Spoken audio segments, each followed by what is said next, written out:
O programa a seguir tem classificação indicativa livre.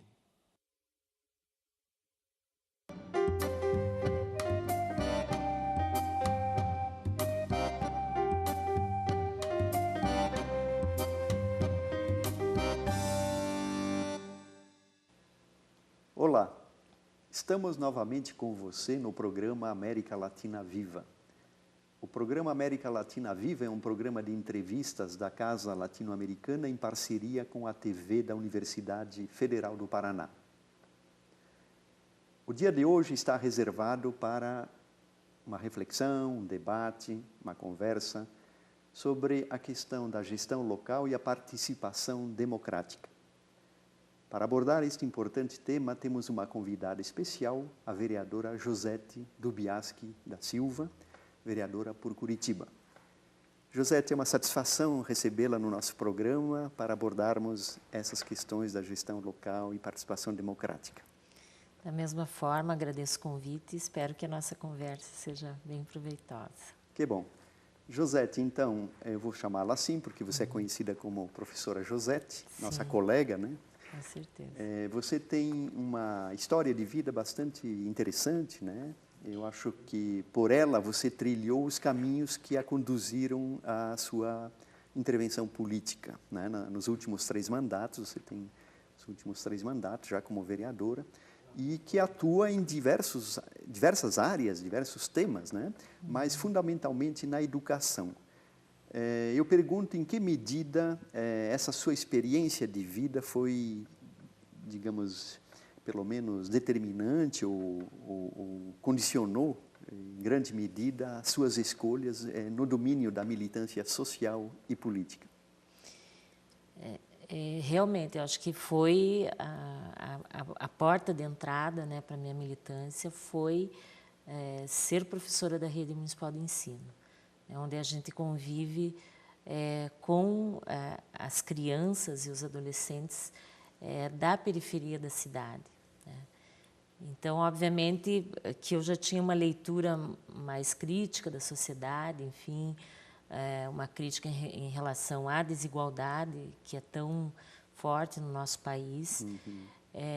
Mas quando você tem um contato direto, né, com as crianças, com os adolescentes, com os jovens que estão vivenciando isso, e quando você está na escola pública, onde isso se torna mais claro, mais evidente, você acaba, eu acho que despertando, né, para uma reflexão maior e para buscar caminhos no sentido de contribuir de alguma forma para tentar mudar um pouquinho essa realidade. Certo. Né? Josete, nessa dimensão, então, da educação, certamente você participou daqueles momentos fundamentais dos anos 80, do debate na Constituinte, né? Nesse trânsito para uma democracia no Brasil, as forças sociais se mobilizaram bastante. E aí emergiam problemas que já estavam postos nos anos 60 no Brasil, né? Não é à toa que hoje estamos descomemorando, né, os 50 anos do golpe militar no Brasil. E aquelas questões que eram de reforma de base, todo o debate do Darcy Ribeiro, do Anísio Teixeira, né, sobre o papel da educação, o Paulo Freire, que foi obrigado a se exilar, né, com o Celso Furtado. Essas questões, elas ainda estão postas em termos de desafios de uma educação cidadã e includente? Com certeza, eu acho que nós avançamos, né? Quando a gente faz uma análise dos dados mesmo estatísticos em termos de acesso à educação, a gente realmente percebe que houve um avanço. Quer dizer, hoje as camadas populares estão na escola. Né? No ensino fundamental nós temos quase que a universalização. Né? No país, 97% das crianças e jovens acessam, né, o ensino fundamental, coisa que não era uma realidade anterior, quer dizer, era um percentual pequeno e, obviamente, as classes mais elitizadas que tinham acesso à escola pública. Então, nós avançamos muito nesse sentido, mas ainda temos que garantir tanto o acesso à educação infantil né, dos 0 aos 5 anos, que ainda não é um direito garantido para todos e todas as crianças, e também no ensino médio. Além disso, tem o debate da qualidade e da própria conclusão do ensino fundamental. Todos têm direito e têm acesso, mas ainda temos uma grande parte que não consegue concluir o ensino fundamental e, obviamente, em decorrência disso, não chega ao ensino médio. Né? E aqueles que chegam também, vários não conseguem concluir. Então, em termos de uma democracia efetiva, a gente ainda tem que caminhar mais. Com certeza, porque o fenômeno educacional ele é resultante de uma série de fatores convergentes e divergentes, né? Mas eu citaria entre os convergentes, para pensar uma boa educação, o grau de satisfação dos docentes, do professor, né? Como é que você definiria hoje o imaginário da carreira? Porque toda carreira tem um imaginário. O que é esse imaginário? É o desejo de quando você pergunta para uma criança o que ela quer ser da vida. Né? Na minha infância e adolescência, o imaginário do professor era forte. Né? Possivelmente era uma carreira de prestígio. Como é que você avalia essa questão desse imaginário de ser professor e das condições adversas ou favoráveis para garantir essa qualidade? Olha, eu acho que nós começamos a avançar em algumas coisas, mas isso ainda não se refletiu numa valorização efetiva do profissional. Então, para a maior parte da população, e quando você fala com jovens, né, que estão pensando qual vai ser a carreira que vão seguir, raramente você vê alguém dizer que quer ser professor. Puxa, que pena, né? Eu acho que tem algumas ações e leis que foram aprovadas que nós temos que fazer com que elas se efetivem, né? Como a questão da lei do piso, que garantiu um piso nacional, né, para o magistério, e junto com o piso, um percentual da carga horária, que é de 33%, para a chamada hora-atividade, que é a hora que o profissional deve buscar se preparar, ler, estudar, se aperfeiçoar, né? Enfim, fazer suas tarefas, né, enquanto professor. Né? E o que acontece? Vários estados e municípios ainda não estão cumprindo esta lei. Então, essa tem sido uma bandeira das diversas entidades de classe, né? Seja em nível nacional, como a questão da Confederação Nacional dos Trabalhadores de Educação, que é uma luta nacional, seja com os sindicatos de cada município ou de cada estado. Então, nós conseguimos o avanço, que foi aprovar a lei, mas isso ainda não se efetivou na prática, ainda não é um direito, né? Então, temos que caminhar, né? Temos que caminhar e mobilizar a sociedade como um todo para exigir o cumprimento da legislação. Certo. Josete, como um dos temas centrais nossos aqui é a gestão local, né, e participação democrática, eu acho que desde a educação, porque eu acho que a educação ela é um sensor, né? Pelo processo educacional, pela escola, você consegue captar, né, sinais importantes daquilo que passa em nível local, já que você atua no espaço metropolitano ou do município de Curitiba. Que reflexão ou que diagnóstico você faz a partir desse olhar da escola para captar os principais problemas que não estão no centro da cidade, certamente, mas que constituem a metropolização da capital, enfim, os bairros, a periferia, né? Como é que você faz uma relação entre educação, intervenção educacional e problemas sociais que emergem a partir da escola? Eu avalio que a gente está num momento de, acho que, retomada de alguns aspectos que foram perdidos, né? Não na lógica anterior, né? Mas que você tinha uma dimensão de planejamento, que era tecnicista, que era autoritário, porque isso foi muito forte nos anos 70. Né? De lá para cá, ao invés de a gente avançar no sentido de democratizar o planejamento, né? Dessa ser uma ação conjunta entre o poder público e a sociedade, o planejamento foi deixado de lado. Então, as coisas vão acontecendo de forma muito pontual e de forma, eu diria até esquizofrênica, né? Você não tem uma dinâmica de pensar um planejamento, inclusive com essa preocupação que você falou, com essa visão metropolitana, né? Pegando o caso de Curitiba. Certo. Curitiba não pode mais se pensar como uma ilha, né? Hoje nós temos trabalhadores e trabalhadoras, cidadãos e cidadãs que vêm da região metropolitana para trabalhar em Curitiba, consomem em Curitiba, né? Muitas vezes a sua cidade é uma cidade dormitório, e, obviamente, eles estão contribuindo também para a economia e para a dinâmica da cidade. E, infelizmente, nós ainda não temos uma lógica, de fato, apesar de ter alguns fóruns, algumas associações de municípios, né, de Curitiba e região metropolitana, mas aí, isso ainda não se efetivou numa lógica de realmente fazer um planejamento conjunto, seja no transporte, seja na saúde, seja na educação, porque tudo está interligado.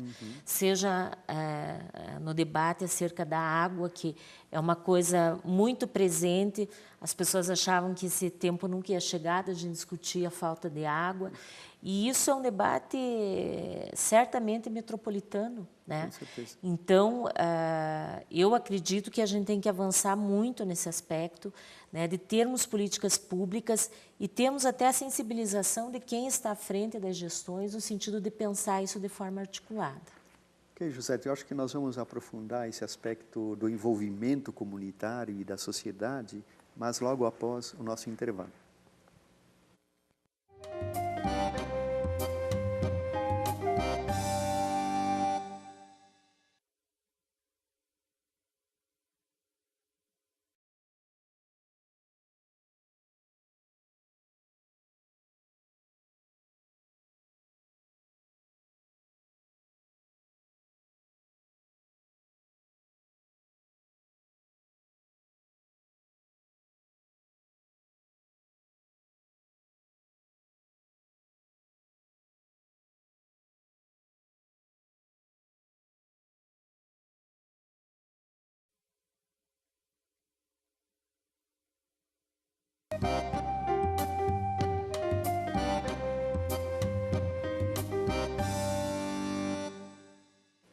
Estamos retornando com o programa América Latina Viva, dedicado hoje a debate, a reflexão e a conversa entre nós aqui com a professora Josete sobre a gestão local e participação democrática. Professora Josete, no primeiro bloco você mais ou menos nos indicou que a partir da sua formação, da sua militância social, você fez escolhas importantes na sua vida como cidadã, né? E pelo terceiro mandato você já, né, atua na Câmara de Vereadores de Curitiba e que entre vários temas que estão sob a sua mira e da sua equipe, né, está a educação, né? Mas você trata questões de gênero, trata questões de saúde, de transparência, né? Pelo seu blog a gente vê que você é bem diversificada, porque eu acho que é a realidade que desafia você, né? Exatamente. Você terminou na sua fala, no bloco anterior, digamos, algumas considerações importantes sobre a ideia de gestão, se contrapondo, num certo sentido, a uma visão tecnicista, né? A uma gestão participativa, né? E que os nossos problemas locais, eles não são apenas municipais, mas são intermunicipais, estão interconectados, né? Pela conurbação e a metropolização, né? Eu gostaria que, antes que a gente aprofundasse esses aspectos mais locais aqui da nossa metrópole, que você nos apresentasse um pouco o entendimento que você tem em um nível um pouco maior, refletindo sobre esses aspectos locais, mas também em termos mais abrangentes, os nossos desafios para o Brasil, para a América Latina, naquilo que a gente nomeia ou considera como, genericamente, de uma democracia difícil, né? Pela herança que nós temos de uma sociedade desigual, das dificuldades, né, inerentes a sociedades periféricas como a nossa. O que você acha que seria definitivo, ou pelo menos de monta ou de importância, pensar em alargar esses nossos horizontes nessa perspectiva? Eu vejo que, a partir do governo Lula, a gente começou a ter esse olhar mais abrangente, né, em termos da importância da integração dos países da América Latina e até mesmo pensando nessa relação sul-sul, né, que a gente diria dos países que são mais desiguais, enfim, e que não seriam os ditos países desenvolvidos, né? Então, acho que assim foi um momento bem importante onde nós tivemos vitórias em alguns países de visões mais progressistas, né? Como foi o caso do Chile, da própria Argentina, como foi o caso da Venezuela, enfim, o Uruguai, né? Que nesse último período também, né? Tem um governo mais progressista. É um avanço, né? Em relação à realidade que a gente tinha, como o senhor já colocou, né, de uma história que a gente herdou, né, enfim, golpes militares em toda a América Latina, e que, obviamente, existia uma articulação internacional para isso. Então, eu vejo que a gente está num primeiro passo até de envolvimento da população para que ela entenda isso, né?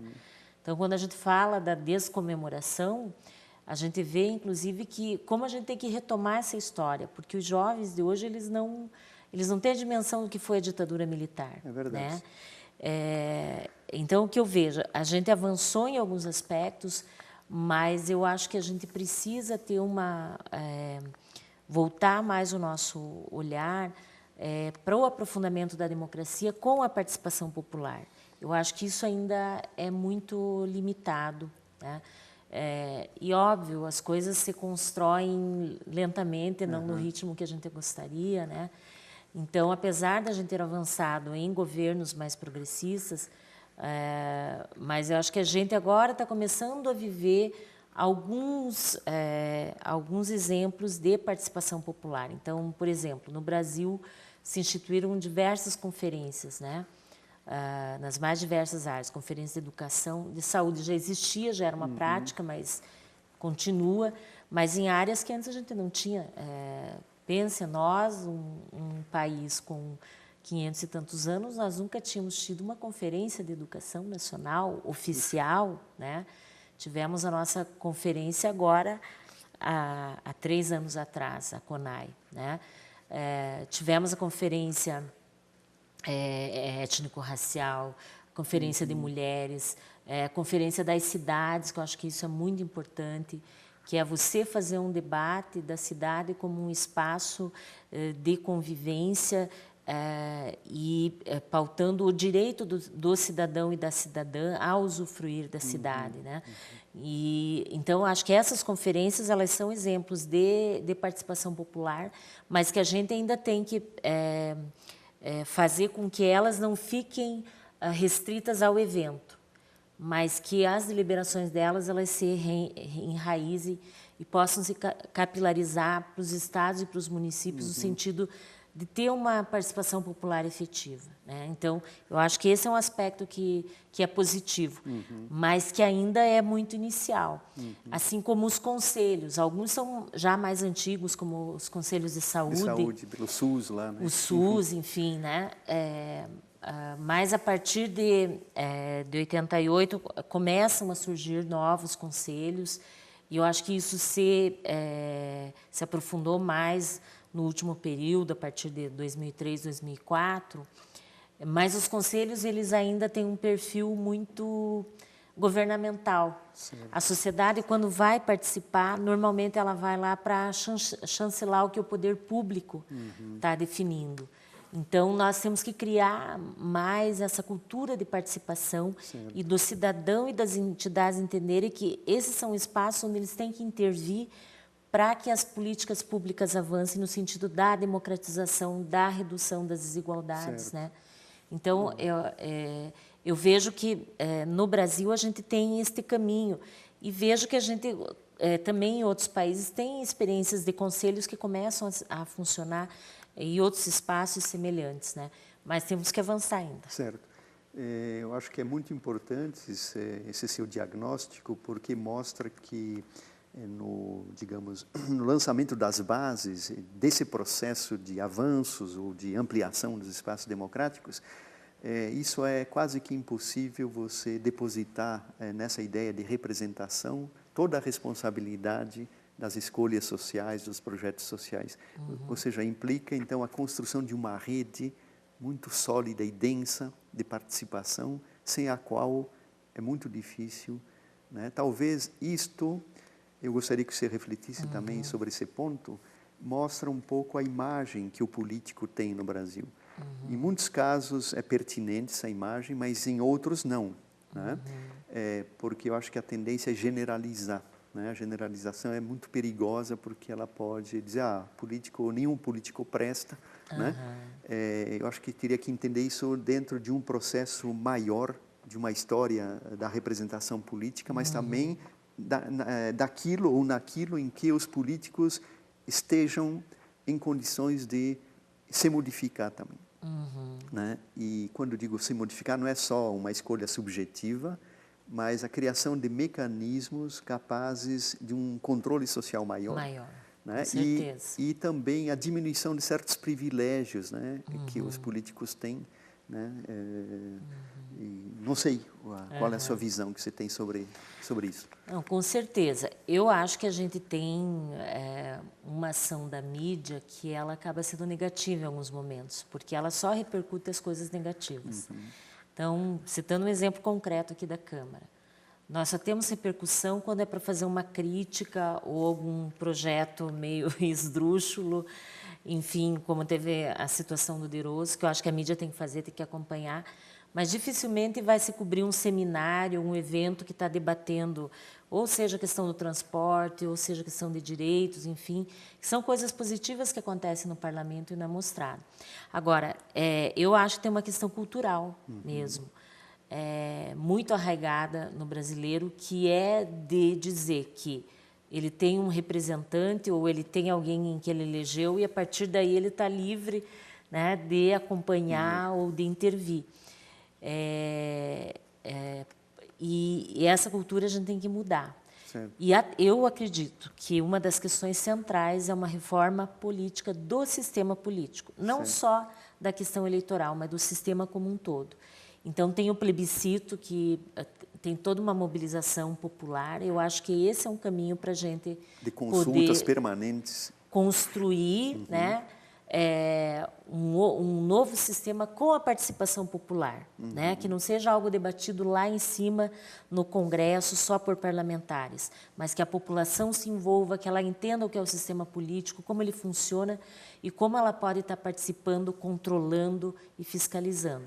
Nessa reforma política, certamente entraria mecanismos de um controle mais transparente, né, e de um sistema de penalização, digamos, direta, ligada às instituições representativas, para a gente deslocar essa ideia também de escândalo, né, porque a mídia adora o escândalo, né, mas, como se falou, ela não é pedagógica.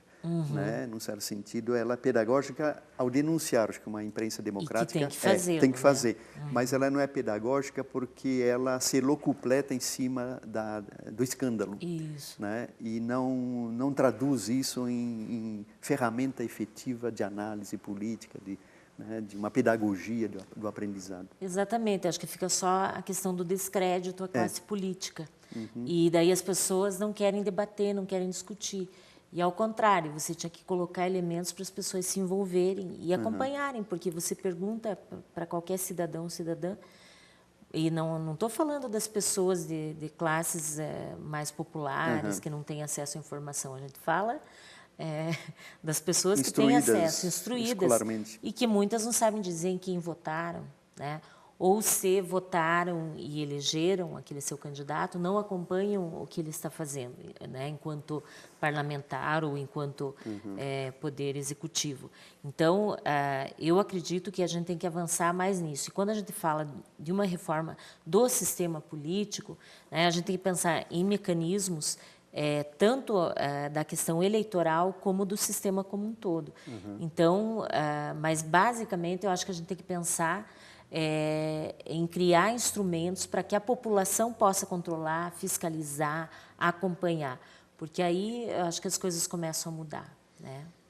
Ok, Josete, eu acho que valeu a gente, né, conversar sobre esse tema que é candente, eu acho que ele é desafiador e está na agenda, na pauta, né, do presente e certamente do futuro próximo também.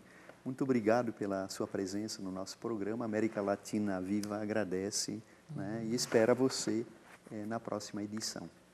Obrigado, Josete. Obrigada, e obrigado pelo espaço e pela oportunidade desse debate. Ok.